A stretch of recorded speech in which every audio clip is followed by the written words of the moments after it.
दशग्रंथी रावण, दशग्रंथी ब्राह्मण म्हणजे ब्राह्मणाला माहिती आहे का? दशग्रंथी ब्राह्मण म्हणजे कोण? हा बर, किमान 10 ग्रंथ कोणते?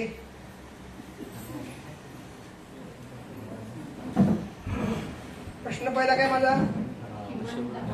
दशग्रंथी ब्राह्मण कोण? त्यांनी सांगितलं ज्यांना किमान 10 ग्रंथ मुखोद्गत आहेत ना, माहिती आहेत, मुखोद्गत आहेत. बर, मग 10 ग्रंथ कोणते?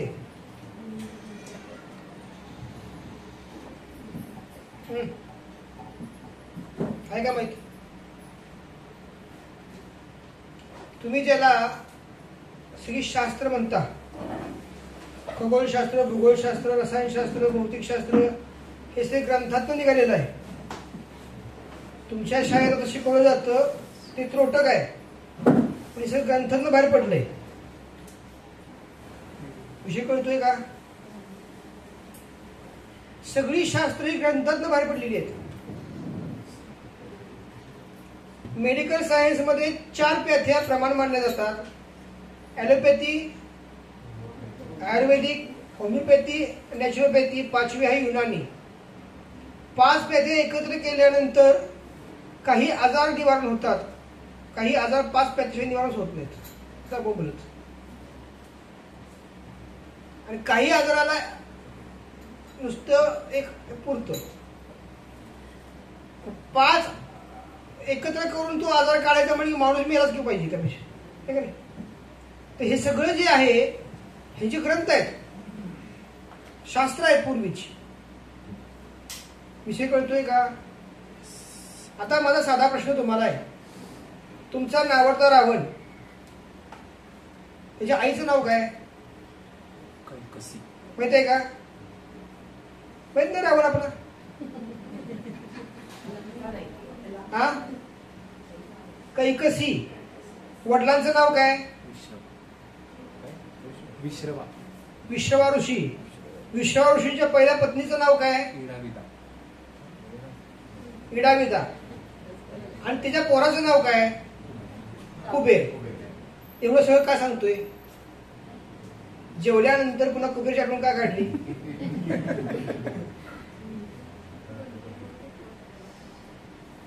लक्षात येते का? आता साधा घरी सांगतो मला मी. असं मानलं जातं, तुकारामाने सांगितलं, शुद्ध बीजापोटी फळ रसाला कोमटी. सांगितलं का नाही? मग विश्रशवा हे शुद्ध का शुद्ध? हा, विश्रवा विश्रशवा ज्यांना ऋषी म्हणतो आपण, ज्यांच्यापासून रावण तयार झाला, कैकसीपासून म्हणजे दुसऱ्या पत्नीपासून, पहिल्या पत्नीपासून कुबेर तयार झाले. मग विश्रवा हे शुद्ध बीज का अशुद्ध बीज?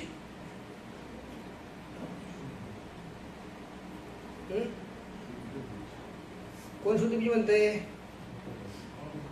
हा, उठा उठा उठा उठा. खाल्ले ना आता? एक बाजूला कॅमेरा घे. कधीतरी कॅमेरा येऊ आम्हाला बघू देत ऑनलाईन मध्ये. दीपक कुठं आहेत ते?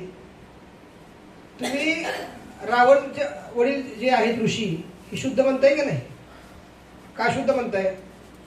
कशावर शुद्ध म्हणताय?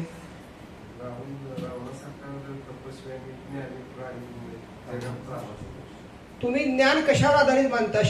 शेवटच्या विषयावर मानता का सुरुवातीच्या विषयावर मानता? आपण काल आरती म्हणताना शेवट गोड करी म्हणतो. पहिल्यांदा गोड करून शेवट काय गोड करून चालणार आहे का? मग ज्ञानाचा वापर समाज कल्याणाचा झाला पाहिजे, चांगल्या विषयाकडे झाला पाहिजे. हा, त्या जर विश्रवाने लफडवर केलं नसतं, हा,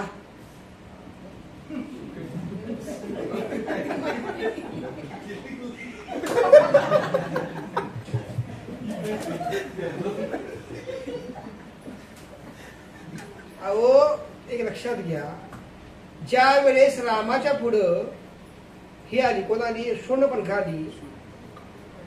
तिने सांगितलं माझं झालंय. लक्ष्मणाकडे प्रती केली. लक्ष्मण म्हणला काय जुळणार नाही. पण शेवट काय झाला? गोड झाला ना. रामाचा शेवट गोड झाला, कडू झाला. राम रावणाच्या युद्धात शेवट काय झाला? हा उठा उठा उठा. रावण मेला का राम मेला? मग ते नंतर लपड्या बायकोने परत काही वेगळं केलं असेल त्यामध्ये.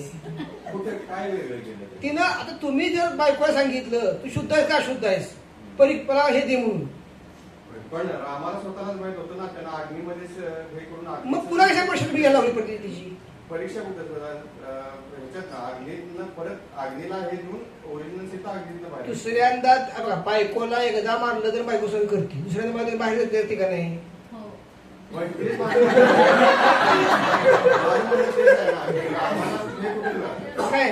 ते तो चुकला ना. त्याचा हे सांगतोय तुम्ही बायकोवर विश्वास कोणाचा पाहिजे? नवऱ्याचा पाहिजे का जमा पाहिजे? शेवट कुठे सांगला तेच सांगतोय मी तुम्हाला. राम रावणाविषयी झाला ना आपला. राम रावणामध्ये विजय कोणाचा झाला? सत्याचा झाला का? राम हा सोडून दे, सत्य का सत्य? सत्य. आता दुसरा त्यामध्ये विषय काय सांगितला? मी जरी देव असलो आणि मी माझ्या धर्मपत्नीवर अन्याय करत गेलो समाजाला हे करून, तर ती माझ्यापेक्षा राहील का? हे दाखला तरी दिला समाजामध्ये.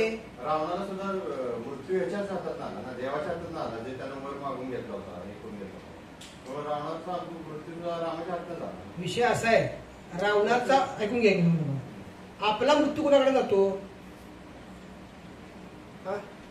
यमला पण देव मानतात ना. जो मनुष्य सोडून जे सगळे आहेत वरचे ते सगळे देव, खालचे सगळे पित्र. आता बोला, हा मनुष्य नाभिस्थान, तिथनं जे सगळे वर आहेत ना, तिथून जे येतील सगळे देव, खाली जे येतील पित्र. आता ह्याला प्रमाण काय सांगा बरं? चला, प्रमाण शिवाय आपल्याला मजा येत नाही. प्रमाण सांगा बरं.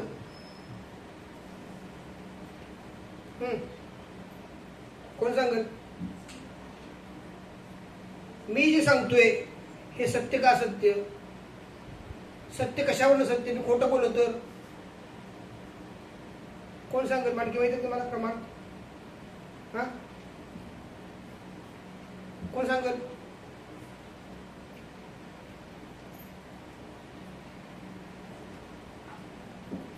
व्यास बोला की. मग तुम्ही कसा विषय मांडताय? प्रमाण पाहिजे प्रत्येक गोष्टीला. तुम्ही म्हणला देवाच्यात मृत्यू आला म्हणला का नाही? यम कोण आहे? मग आपला विषय. यमाकडनं आला काय? यमीकडनं आला काय? देव आला तिथं ना. मग आणखीन जरा झालं की यमापेक्षा देव कोण? मला काय म्हणायचं, देव कुठला का असेल ना, देव कोणतरी आहे ना. का आपण ठरवलं की अमुक देव न्यायला आला पाहिजे? पण रामाच्यातनं मृत्यू आल्यावर यम घेऊन गेला ना, म्हणजे शेवट मृत्यू झाल्यानंतर यमान नेलंच नाही त्याला पुढे. हा, म्हणजे काय मृत्यू कोणाच्या आला? रामाच्याच हातनं नाही, बालाच्यात आला. पण बाण कोणी सोडलं? बाण मंत्र जो आहेत ना, ऐकून घ्या, मंत्र काम करतात. काम पण करतात नाही म्हणले ना. मंत्राचे आहेत, मंत्र आहेत ना, हे तुम्हाला सिद्ध आहेत. तुम्ही जरी म्हणत काम होणार ते. मी मंत्र शिकवून घ्या त्यासाठी. तर मुद्दा लक्षात घेण्यात घ्या, हे संपूर्ण भूगर्भ जे आहे, हे संपूर्ण भूगर्भ हे पोट कुणाचं आहे? हा, मार्कंडेय ऋषी. बरोबर. मार्कंडेय ऋषी जे आहेत हे कोण झाले? हा, थोडस साईडला घेतो मी तुम्हाला पुन्हा लेवलला आणतो. तुमच्या मार्कंडेय ऋषी जे आहेत हे काय झाले? हे सप्तस्वर्ग त्यांनी तयार सगळे केलेत. हे सप्तस्वर्ग जे आहेत, भू भुवा स्वाहा महाजला तपासत्यम, हे सगळे मार्कंडेय ऋषीने तयार केलेत. तो आहे माहित आहे का? आता मार्कंडेय ऋषी मार्कंडेय ऋषीने निर्माण कोणी केलं? बरोबर आहे ना. मार्कंडेय ऋषीने अधिकार काय दिला? की तुझ्याकडे तुझ्या कक्षेत जे येतील ते मुक्त होणार. सप्त स्वर्गांची निर्मिती मार्कंडेय ऋषीने केली. त्यांना अधिकार काय दिला? तुझ्याकडे येते ते मुक्त होणार आणि खाली जातील ते भुक्त होणार. कुठला का तेवढी अरे ना यम यू काय ते टेन्शन घ्यायचं नाही आपण जास्त. कळलं का तुम्हाला? कसा आपला विषय काय चालला होता? अरे तो विषय नाही चालला आपला. आपला विषय काय चालला होता? रावणाचे वडील नाव काय? विश्रवा. हे काय? शुद्ध बीज का शुद्ध का अशुद्ध? हा बोला. मोहाद्यासनी पापियाला भवती. काय सांगतोय? स्त्री म्हणजे गुणधर्मच आहे. व्यास काय करायचा? हा आपण सांगायचं काय करायचं ते किती काय मागा लागला ना तेव्हा मिळत नाही.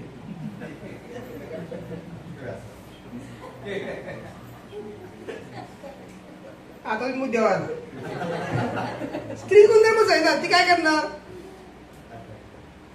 मग शूद्रपणकेने काय केलं? विषय समजतोय का? मग विश्रवा जे आहेत त्यांच्यावर दुसऱ्या पत्नीनं पत्नी नंतर ती झाली. पहिला बायको चांगली होती, हा देवासारखं पोरग तयार झालं, हा जळलं लक्ष्मी काय करत होती तिकडे पाहायची. तो शाप होता, विषय होते. हे जरी आपण घेतलं, आपण हा विषय काय घेतलाय आता? आपल्या घरामध्ये आपली आई, आपली आजी, आपली आजोबा, आपलं कोणतरी जवळचं म्हणलं कर्ज काढ, आणि गुरु म्हणले काढू नकोस, तर ऐकणार कोणाचं?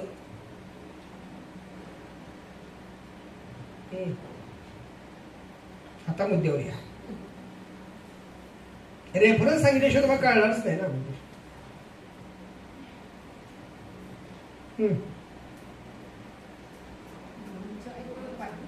पाहिजे आत्ताशी मतावर आले. पाहिजे हे मत आहे.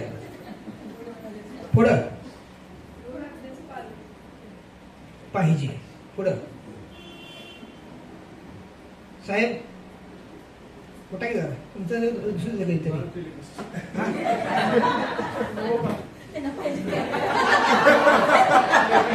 मला एक सांगा, ऐकून घ्या. नाही सोपं आहे आपलं. आपण चर्चासत्र आपलं काय नाही, सुंदर आहे. त्यांना माझी गाडी घ्यायची होती, बोलेरो गाडी, जी घेतली वर्षाने, आणि त्याला नंतरचा पश्चाताप झाला का तर गाडी काय होती ती तिने प्रवास कालच केला. तर अनुभव सांगा तुमचा. बर, मग तुम्ही काय घेतली गेली नाही? तुमच्याकडे घेतली गेली नाही कौटुंबिक. मग त्यानंतर तुम्ही त्या व्यक्तीला बोलून काय दाखवलं? खंत वाटली का नाही? ही खंत कधी वाटती? घटला घडल्यानंतर. हे लेटेस्ट उदाहरण आहे म्हणून फक्त, बाकी मुद्दा काय नाही. ते काय मोठा विषय नाही येतो, छोटासा विषय. आता पुन्हा भविष्यात समजा कधी चांगला वाण मिळेल ते घेतील, पण त्याचा काय विषय नाही. पण हे शिकायला मिळतं का नाही? आता गुरुचीच गाडी घ्यावी असं काही विषय नव्हता त्यामध्ये, किंवा चिपेस्ट आहे, वस्तू चांगली आहे. लक्षात येतंय का? सांगायचं काय एकंदरीत? नाही, कुटुंबातली व्यक्ती किंवा जवळची व्यक्ती मल्हारी किंवा घरातली व्यक्ती किंवा प्रेमळ व्यक्ती जरी काही निर्णय देत असेल तरी तो निर्णय जर तुमच्या कुटुंबाला घातक असेल तर गुरु तुम्हाला काय करणार? जाणीव करून देणार की हे करू नकोस. पण तुम्ही गुरुंना पावशेर टाकून काय सांगणार? अहो पर्याय नाही, आमची घरची ऐकत नाही, मला हे केलंच पाहिजे. म्हणजे तुमच्या त्यावेळेस काय असतं, ती जी व्यक्ती आहे जी कुटुंबामध्ये एखाद्या प्रगतीला ज्या माध्यमातून खो घातला जातो, ती जवळची जरी व्यक्ती असली तरी ती व्यक्ती सप्तपातातल्या एका ठिकाणी आलेली असते. मला हे सांगायचंय. काय करू?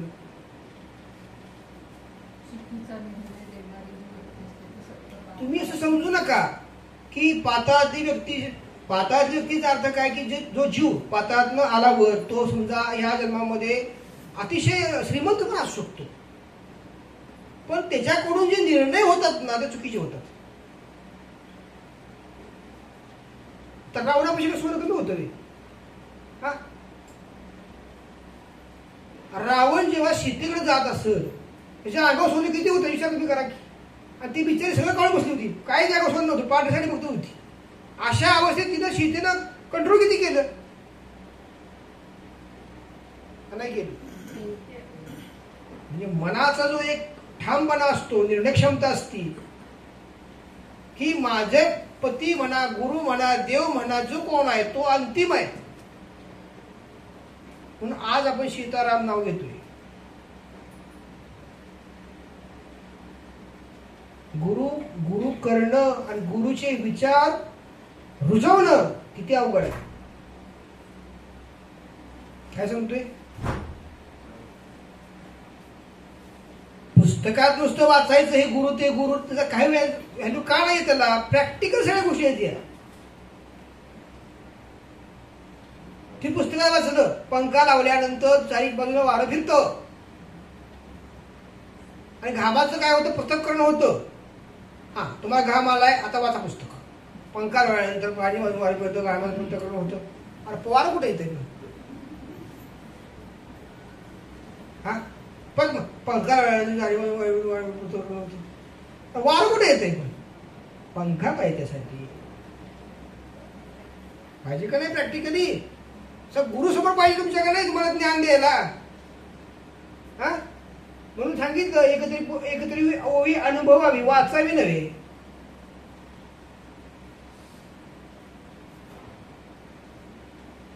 तुम्ही दीक्षा घेतल्या, वाक्य समजून घ्या, आणि तुमच्या मुलाने दीक्षा घेतल्या गेल्या नाहीत तर तुमची दीक्षा मुलाला लागू होईल का? होणारच नाही. ती तुमच्यापुरती लागू झाली. तुमचा मुलगा जेव्हा सदैव गुरुपशी जाईल आणि दीक्षा घेईल तेव्हा त्याला लागू होईल. जरी मार्ग तोच असला तरी सुद्धा. विषय कळतोय का? चुकी बघा, तुम्ही संत असा, साधू असा, महाराज असा, मुनी असा, कोणीही असा, चुकीला क्षमा नाही. चूक केलेला निस्तरायची पेक्षा चुकायचंच नाही. आता प्रॅक्टिकली काय घडतं आपण समजून घेऊया. मी तुम्हाला सांगितलं मगाच्या सेशनमध्ये की कर्ज नको है ना, तुम्ही त्याला शब्द ट्रेस वापरता है ना, आजार नको. तर हे जे सगळे आजार म्हणा, ट्रेस म्हणा, कर्ज म्हणा, हे निर्माण कोण करतं? हे प्राणवायू सगळ्या करायचं.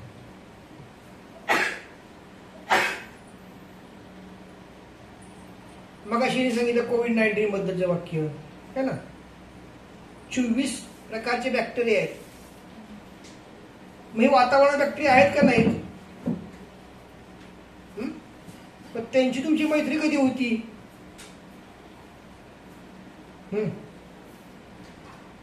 अतिशय विषय महत्वाचा आहे.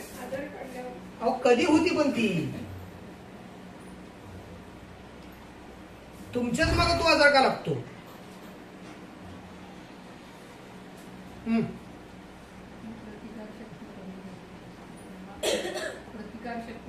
आजार प्रतिकारशक्ती कमी करतो.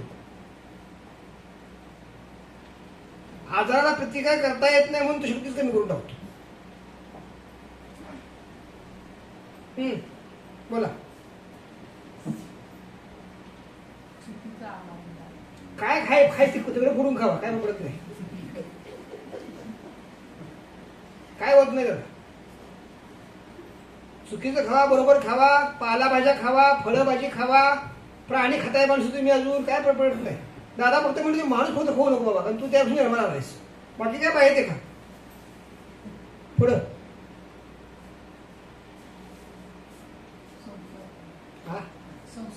कुणाच्या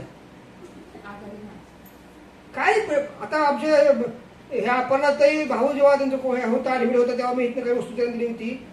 हॉस्पिटलमध्ये गेल्या, त्या डॉक्टर संसर्गामध्ये आल्या, पेशंट संसर्गामध्ये आल्या, फिरून पण मागायला काय झालं नाही. अख्खं त्यांचं इमारत सिरकी होती बाकीची पार्टमध्ये, त्यांचं कुटुंब काय झालं म्हणून. हा पुढं आमच्या घरी तो कोविड झालेली माणसं येऊन जेवण करून गेली बघा, आणि आम्हाला दुसऱ्या दिवशी कळलं तर तरी बघा शक्ती वाया तर होणारच नाही. पुढं प्रश्न काय विचारला मी? आजार का होतात, द्या उत्तर. आणि हा विषय सगळ्यासाठी महत्वाचा आहे. व्हेज नॉन व्हेज काय सुद्धा काय प्रश्न येत नाही. बोला. शरीराची सकारात्मक एनर्जी कमी होऊन नकारात्मक वाढलेली कशामुळे बोलते? वाढलेली असतात. कशामुळं सकारात्मक व्हायचं कारण काय? कर्म वाढलेली असतात. कुठली कर्म वाटतात? एखादी चूक केल्यावर, काय चूक केल्यामुळं? काही एखादी चूक पाप केल्यावर, पाप करतात? काय पाप करतात? काही अरे सांग, काही म्हणजे काय सांगा मला. काहीच अर्थ काय? अजून जरा जवळ आहे शब्दाच्या त्या. हा कशामुळे होतात? हे इनबॅलन्स कशामुळे होतात? शेड्यूलपैकी एखाद्याने जास्त हा शेड्यूलपैकी एखादा जास्त हे झालं काय? हा अनकंट्रोल झालं. स्वतःवर रागवता नाही कधी? स्वतःवर रागवतो आपण कधी? म्हणून आजार चढला का आपल्याला कधी? काय संबंध नाही. पुढं बोला, बोलतो ना. तुमच्या आजाराचं मूळ तुम्हाला सांगणार आहे मी आज काय ते.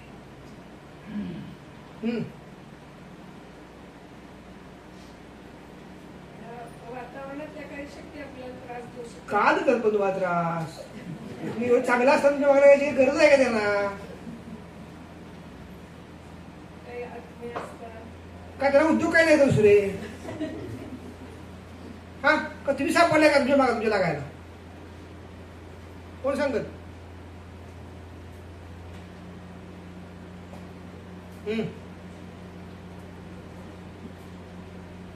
आमची उत्तर अशी असतात की खेळा ठोकतो ना खेळा आपण, अशी उत्तर आमची असतात. फायनल बोला.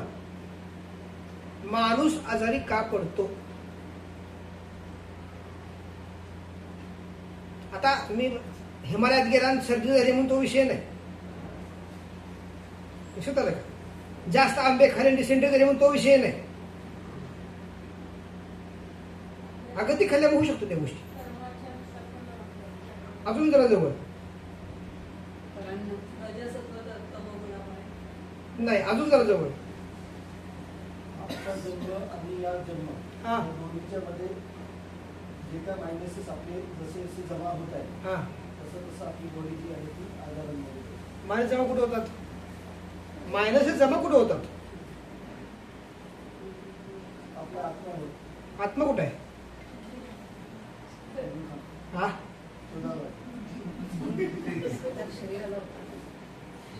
आजार शरीराला का आत्म्याला? शरीराला. आत्मा तुम्ही निघाला आपल्याकडे, त्याचा काय संबंधित येत नाही आता आपल्याला. बोला. सत्ययुगामध्ये राक्षस होते, बर त्याच्यानंतर कलियुगात ते राक्षस आजारांच्या स्वरूपात आले. मान्य आहे की मी कुठं नाही म्हणतोय, ती बरोबर म्हणतोय ना. मी सांगितलं चुकी सांगतच नाही, बरोबर सांगितलं सगळं. बरोबर आहे ते. पुढं आपल्याला आजार काय होतो प्रश्न चाललाय. आपुले मरण पाहिले मे डोळा. बोला.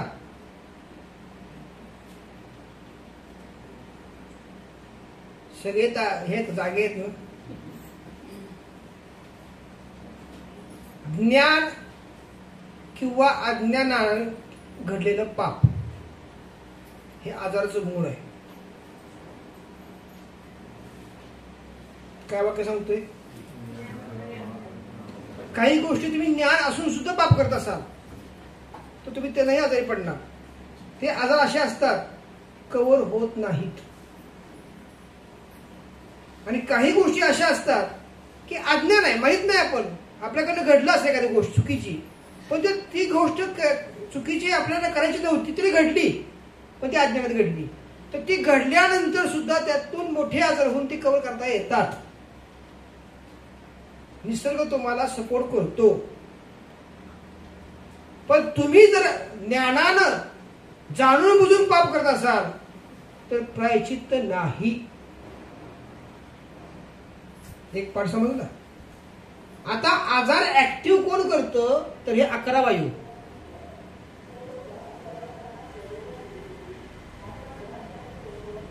काय सांगितलं बघा. आता साधं गणित घ्या. अपान, व्यान, उदान, समान, ब्रह्म, कूर्म, कुकल, नाग, देवदत्त, धनंजय, ह्यातला कुठलाही वायू नवद्वारातनं गेला किंवा नवद्वारातनं गेला तुम्हाला मुक्तीच नाही.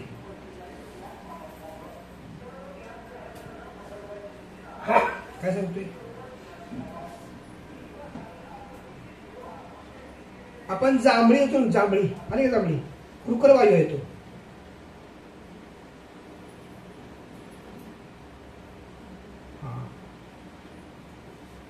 असे सगळे वायू त्यात आहेत. तुम्ही जे जे करताय वायूशी निगडीत ते यातला एक वायू कुठला तरी असणारच. प्राणवायू हा मुख्य वायू. प्राणवायू बघा, सुषुम्नेतून जेव्हा ब्रह्मरत्नातनं बाहेर जाईल, सुषुम्नेतून ब्रह्मरत्नातनं बाहेर जाईल, तुम्हाला पुन्हा जन्म नाही, मुक्ती.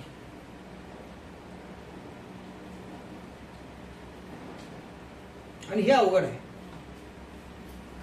दादांचं जे देह ब्रह्मरूप झाला दादांचा, तो या पद्धतीने झाला. 11 ओंकार त्यांनी घेतले ते करायला दीपक बरोबर. प्राणवायूंचं ब्रह्मरत्न बाहेर गेला. त्याला जाणीव होती मी त्याला जाणार आहे. रात्री 1:30च्या आसपास दीपक सांगितलं असं टाकून बसू सर म्हणली. 11 ओंकार नंतर पुन्हा ओंकार इथं बंद झाला.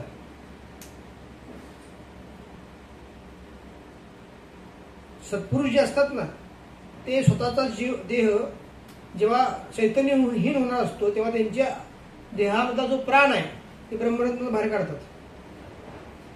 आणि बाकीची माणसं बोंबळत बाहेर काढतात. मरायचं नाही मारतात. तर तो सोडून अपान, व्यान, उदान, समान, ब्रह्म, कुर्म, कल्कल, नाग, देवदत्त, धनंजय कुठला का असं नवद्वारातनं बाहेर पडणार. आणि यातलेच वायू तुमच्या आजाराचं कारकत्व करतात.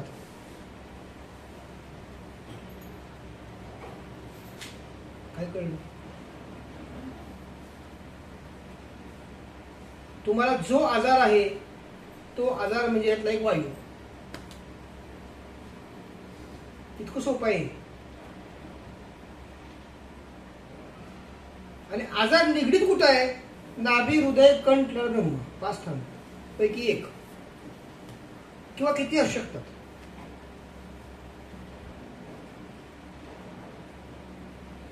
ज्यांचं अखंड डोकं दुखतं, अर्धशिष्य असते बघा, हे दुखते ते दुखते, जरा स्थान इथला आजार आहे. म्हणजे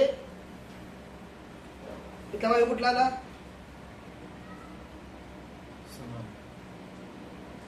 उदान. इथं उदान वायू आहे. तो इनबॅलन्स झाला की डोकं दुखून सुरू होतं.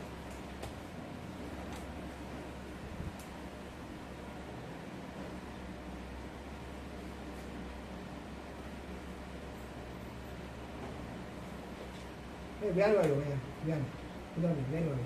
प्राण आपण व्यान व्यान ही तवयवाला.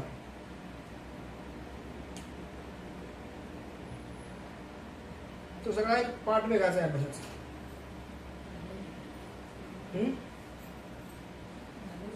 झालंय की पण तुम्ही सांगत आहे काय करायचं. पंच प्राण जीवे भावे ओवाळू आरती. ओवाळू आरती माझ्या पंढरीनाथा, माझ्या साईनाथा. ते पंचप्राण म्हणजे हेच प्राण अपान व्यान उदान समान.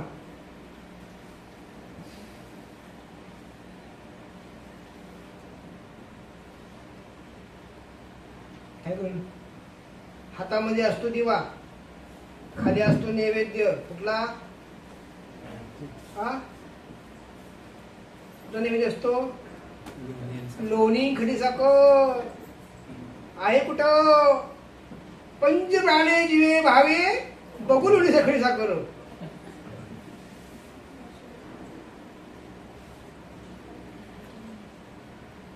तुम्ही जेव्हा चित्रावधी घालता, ओम प्राणाय स्वाहा, ओम अपानाय स्वाहा, ओम व्यानाय स्वाहा, ओम उदानाय स्वाहा, ओम समानाय स्वाहा, ओम ब्रह्मणे नमः, प्रत्येक स्थानात तुमचा वायू फिरला पाहिजे. फिरते फक्त तोंड, फक्त फिरते आवाज.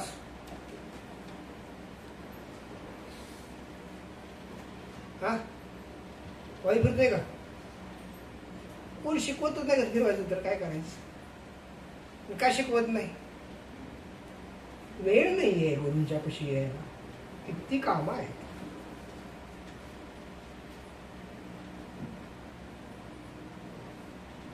तुम्ही जर नित्य नियमानं पंचप्राण बॉडीत फिरवायला लागला तर तुम्ही कधीच आजारी पडणार नाही.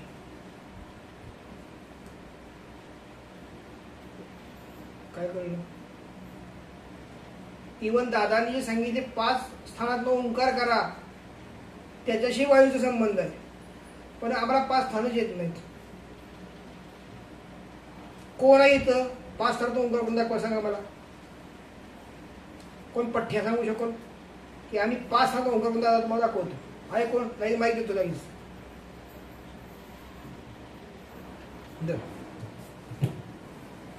ते बंद देत चालेल. इकडे इकडे कॅमेरा घे, बघू दे. अजून कोण आहे? काय होतं?